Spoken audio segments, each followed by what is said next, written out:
સુરત કડોદરા પોલીસની માનવીય કરુણા અને તત્પરતા ગુમ થયેલો 11 વર્ષનો છોકરો સુરક્ષિત રીતે શોધી કઢાયો છે।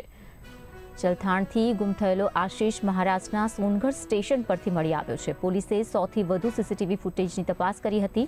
આ સાથે ટેકનિકલ સર્વેલન્સ અને બાતમીદારોની મદદથી શોધખોળ હાથ ધરાઈ હતી અને ગણતરીના થોડા કલાકોમાં જ પોલીસની ટીમે બાળકને શોધી લીધો। બાળકને સુરક્ષિત રીતે પરિવારને સોંપવામાં આવ્યો છે, ત્યારે પરિવારે કડોદરા પોલીસની કામગીરીની પ્રશંસા કરી છે।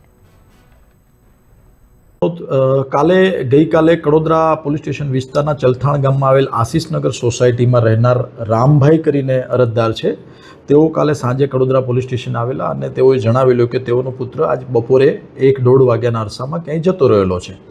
શરૂઆતમાં પરિવારે પોતાની રીતે આજુબાજુ તપાસ કરવાની કોશિશ કરી, પણ તેમનો 11 વર્ષનો દીકરો ન મળતા તેઓએ પોલીસનો સંપર્ક સાંજે કરેલો અને છોકરાની ઉંમર નાની હોય એને તાત્કાલિક એનું સેન્સિટિવિટી સમજી અને કડોદરા પોલીસમાંથી અમે ચલથાણ બીટની એક ટીમ અને સર્વેલન્સની એક ટીમ બનાવી અલગ અલગ દિશામાં તપાસ શરૂ કરેલી, જેમાં ટેકનિકલ સોર્સ અને હ્યુમન સોર્સનો ઉપયોગ કરી માહિતી મેળવતા માહિતી મળેલી કે ચલથાણ રેલવે સ્ટેશનમાં જતા છોકરો દેખાયેલો, જેથી એને આગળ ટ્રેક કરતા રાત્રે આ બાળક જે છે એ સોનગઢ રેલવે સ્ટેશન હોવાની માહિતી મળતા તાત્કાલિક કડોદરાથી એક ટીમ અમે સોનગઢ રેલવે સ્ટેશન મોકલી આ 11 વર્ષના દીકરાને રિકવર કરેલ અને એ દીકરાને મેળવી અહીંયા કડોદરા લાવી એના મા બાપને સુપરત કરેલ છે।